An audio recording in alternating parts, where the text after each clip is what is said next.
Scalpel. Thank you. Hope I get this right. I haven't slept in days. Oh no! Oh no!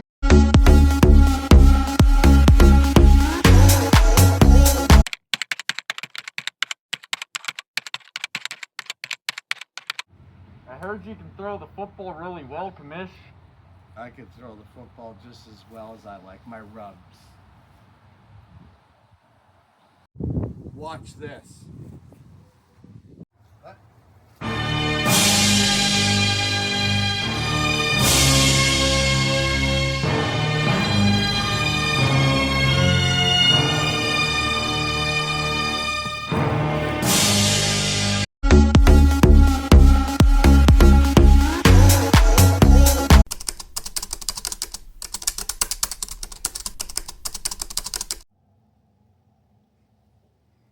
Objection, Your Honor.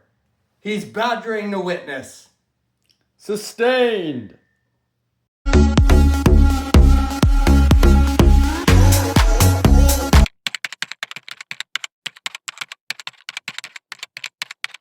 right, so just finish off this next line of billion lines of code, and I'll have those guys betting all their money. There's no way they're gonna win at fantasy anymore, all this, betting. Anyways, I'm gonna call my bro. I gotta see what's happening.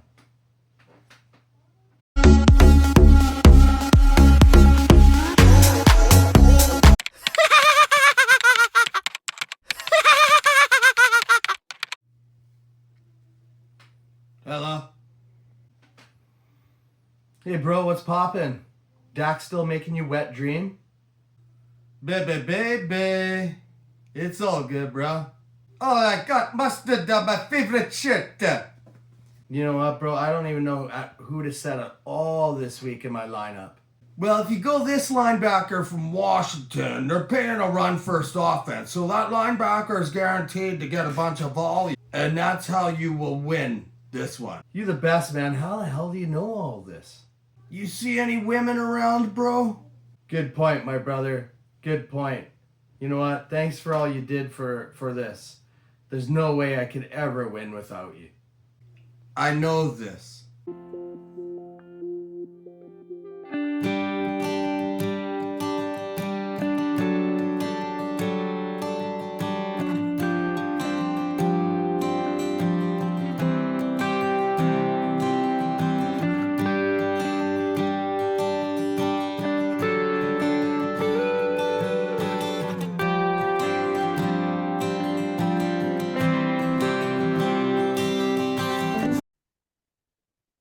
Hey everyone, guess who's back? It's Commish back here with another draft preview, and this time we got Dushan, and Subotica Spartans out of the international division. A guy I consider to be a fantasy brother for sure, a guy who has definitely provided support to me over the years of being a commish and keeping me doing this. So I just want to say, Dushan, your gratitude and has really helped me to continue to put the work in to be the commish for the LLC. So I just want to thank you for that. And let's just get into your preview, though, and see if it's as positive as that comment. So let's take it from there. Sorry, I'll just get rid of this. Get into your preview here. So here we are, Subotica Spartans, Dushan, 2025 draft preview. Looking at your keepers, so we just previewed Too Good for a Name in your division, and he had unbelievable keepers, I felt. Your keepers are a little bit mediocre, I would say. Don't get me wrong, you got good players. But compared to, say, Too Good for a Name, who was just previewed in your division, I don't think your keepers are as good. I also think that, your keepers are maybe even weaker than your brothers. But let's just get into it. So you got quarterback Jalen Hurts. I remember, I think it was a couple of years ago, we did a mock draft, and I had you picking Jalen Hurts in that position. You went Hurts. And I don't think that you regret it. The guy's a Super Bowl winning quarterback since then. He is a dual threat quarterback, so he is a guy that can put up a lot of points. And the reality is, in this league, you're not going to win unless you have a quarterback, right? So, having that quarterback is vital. Where things take a bit of an interesting turn with your keepers is when we start looking at running back. So I went through all the point rankings yesterday of okay, who's keeping who and how did those players finish? And you are keeping the worst running back in terms of points from last year out of all the teams. So I don't know if you're doing this just purely out of need. Probably is because you understand how the running back position, how important it is. And looking at your lineup, I mean, there's really not any other running back that you could keep at this point, right? So I'm sure you probably tried to take a chance on Gus Edwards last year, didn't work out. I mean, there is Marshawn Lloyd, right? He could be potential, but he's still a backup. So I don't think you really want to go him. And then the only other keeper I could see it keeping would be either Fryermuth or Jonnu Smith. The problem with that, of course, is they're both on Pittsburgh now. So it's like, which tight end do you keep? Or do you keep both and toss Kelsey out? That could be an option too. I mean, it'd be tough to throw out a guy like Travis Kelsey, but I see Travis Kelsey's your keeper as well. And yeah, the guy's been a beast for so many years, but last year it definitely looked like he lost a step. And it's hard to say if that's going to continue. I have a feeling this could be his last year. And is he going to ride out in the sunset with Taylor Swift? Who knows, right? It all depends on how the media wants to portray the season. But you got options, right? The other option, and of course, we'll get into it with the storylines, but you have potential to try to upgrade. But when we get into your pick situation, that's going to be difficult for you to do. Obviously, you're an owner that I felt or I feel that you've always tried to build through the draft, and you obviously got a beauty in Brian Thomas last year. So that was a great draft pick for you in round one last year. When you look back, you nailed good value there. I am a bit concerned about Michael Pittman. It just seems like Michael Pittman each year they're talking about how he's not going to be the WR1 there, and a lot of the fantasy websites and things I've been researching feel Josh Downs is going to have that breakout year in Indianapolis. Who knows, right? Like, I mean, it could all just be chatter, and I find a lot of the times if you pay a lot of attention to the chatter you end up kind of screwing yourself over. So, but there is potential for you to maybe nab someone cheap to upgrade over Eckler, and we'll talk about why that'll be important in a moment. And then your IDP, Roquan Smith, I think is one of the best, right? I still can't believe the Bears gave up on this guy. He's now Baltimore Raven and anchors that defense, and I think obviously he's one of the better linebackers you could keep. You did have other options there at IDP, but I definitely feel you went with the best one with Roquan Smith. So, yeah, so can you get a cheap keeper? Well, this is where things get interesting, right? Because I think you're getting into the survival loop that, the person who's going to be previewed after you today, Billsy Bobs, knows all about. Okay, so Billsy Bobs has done a lot of trading at the deadline just to survive in a number of years. I now feel like Billsy Bobs is finally turning the corner, right? And he's starting to win some games, won a division here, recent history. So he's been able to get out of that survival loop. And for you, you're not going to want to try to get into that survival loop. And obviously, you ended up in it a little bit last year, right? I mean, it was me, you, Chris, were like, oh God, who's going to drop, right? And really, in the end, it should have just been get or done dropping. And we changed the rule because of it. And I'm glad we did, right? Because we have a retired team this year. I don't think Age Crew is going to finish last, though, is the thing. So you got no round four, no round nine, which, I don't think it's that big of a deal, but still to only have 8 and 10 will affect you a little bit.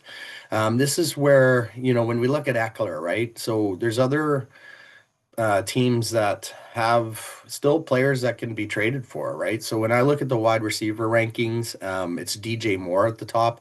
Pretty sure Too Good for a Name has him. Could you get him for cheap? Other teams we've previewed so far, I know Susie and Geese still has guys like Stephon Diggs and David Njoku, who could be options. But are you going to really trade for David Njoku when you have Fryermuth as an option? I'm not sure that would be an upgrade, right? So lots of interesting things to look at, but the reason why you could potentially replace Eckler is you have the fifth pick in the draft, and we'll talk about who your likely projected first pick will be. But looking at the draft and looking at the rankings and et cetera, it's clear that this rookie draft is loaded with running backs, not wide receivers, right? So likely it's going to be a lot of running backs going off the board, and I think you're going to be able to nab a quality running back at pick 5. But then, like you say, you don't pick till 36 again. So you're probably like, well, Rodney, what about, my running backs? Like, if I don't keep Eckler, I might only just have the one running back. And of course, we always are a little bit unsure on how much time our rookie running back's going to get. And that's likely going to be your pick at pick 5. So, yeah, it's a bit of an interesting story there for you. But, you just definitely don't want to get into that survival loop. You look at rounds 11 to 20. You also have no round 18 there, so it's clear that since you're missing 3 picks in the first 20 rounds, you're going to have an additional 3 picks in rounds 21 to 29, which is definitely the scenario here as we look at your draft pick scenario. You have an extra round 25, an extra round 26, extra round 27. So, from my perspective, Dushan, it's not a horrible draft pick situation, but the thing is your division is tough, right? So we already previewed Too Good for a Name. He had A+ keepers. His pick situation is horrible though. So I think, you might be in line with him potentially. And then, your brother, I think took over the best scenario that was available for the tier 2 teams coming up. So he's going to be difficult. I know he's a good owner from tier 2. Then you got Finn and Sohino, right? So this division just is very tough. And, you have to play those guys 8 times, right, out of the games. So you have to try to win your division. And, that's the one thing. If anyone is watching any other people's previews, it's either A, you should be looking to see if that team has players you maybe you could trade for, or B, how do you stack up against the rest of the division? So, that would be one thing that I would want you to pay attention to because, again, if you're playing those teams 8 times, you're going to have to try to squeeze out some wins against your own division. That's what happened to me last year, Dushan. My division was just way too hard, and I just couldn't get those wins against those good teams. So now we get into your likely first pick, right? So it's clear to me it's going to be running back, right? Because that's really the best that's available. And looking at the sleeper rankings, my projected pick for you is going to be out of these 4. Travian Henderson. I think Henderson probably will be gone before pick 5. You got Deuce, who's picking right before you, who's a big New England Patriots fan. So I think if he falls to 4, there's no way that he's getting past Ryan and Deuce Bomber. So likely Henderson's out of the picture. But then you got RJ Harvey, Quinson Judkins, and Caleb Johnson there. And I think those guys will still be available because I have a feeling the first 4 picks are likely going to be Janty. Hampton will be gone, likely Henderson, and then Travis Hunter. You can't let Travis Hunter go either, which leaves you with out of the 3 rookies there, RJ Harvey, Judkins, and Caleb Johnson.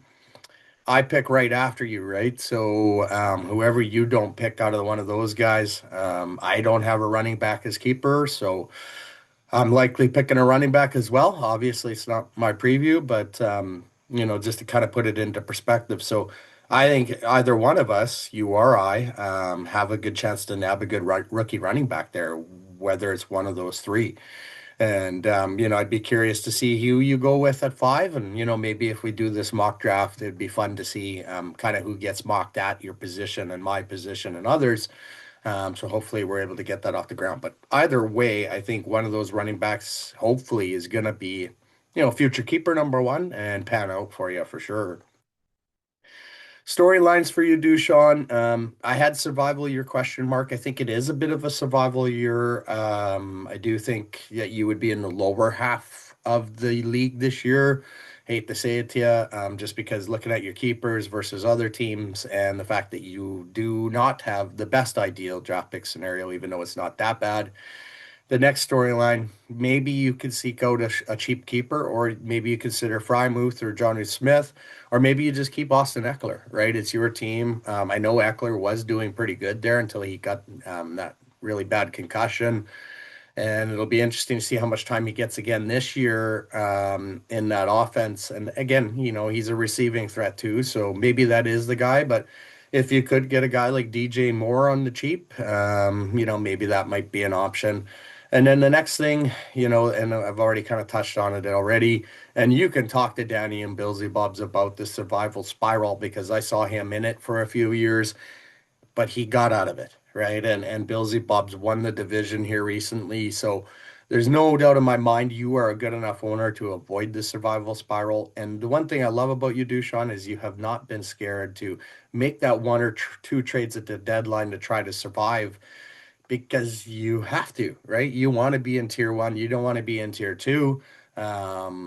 But I'll tell you, if you do get to tier two, it's getting harder and harder every year. It took your brother Vlad years to get up here, right? It took Chris and no more years to get up here. It took Stewart and likely losers now Sky Blue Army years to get up here, right? So you don't want to fall in that position. I don't want to see that happen to your brother, but it can happen to any one of us. It could happen to me, right? Almost did last year. So I just want to say I think you're good enough to survive, though I think there's teams in worse scenarios, but the thing you're going to have to obviously watch out for is those division games. Those are going to be so important, and you got to stack up against your division well. All depends on who's on the bye, et cetera, et cetera. But anyways, Dushan, I just want to say sincere thank you for being a part of this league, being a brother to me in this format, and always helping me through some of the toughest times that we've had in this league and some of the best times. And I honestly feel that the league is now set up for nothing but good times. Ownership across from tier one to tier three is just phenomenal. And I have a respect for pretty much every owner in this format, especially if you're active and just being a part of it. So thank you so much, Dushan, and good luck to you this year, brother.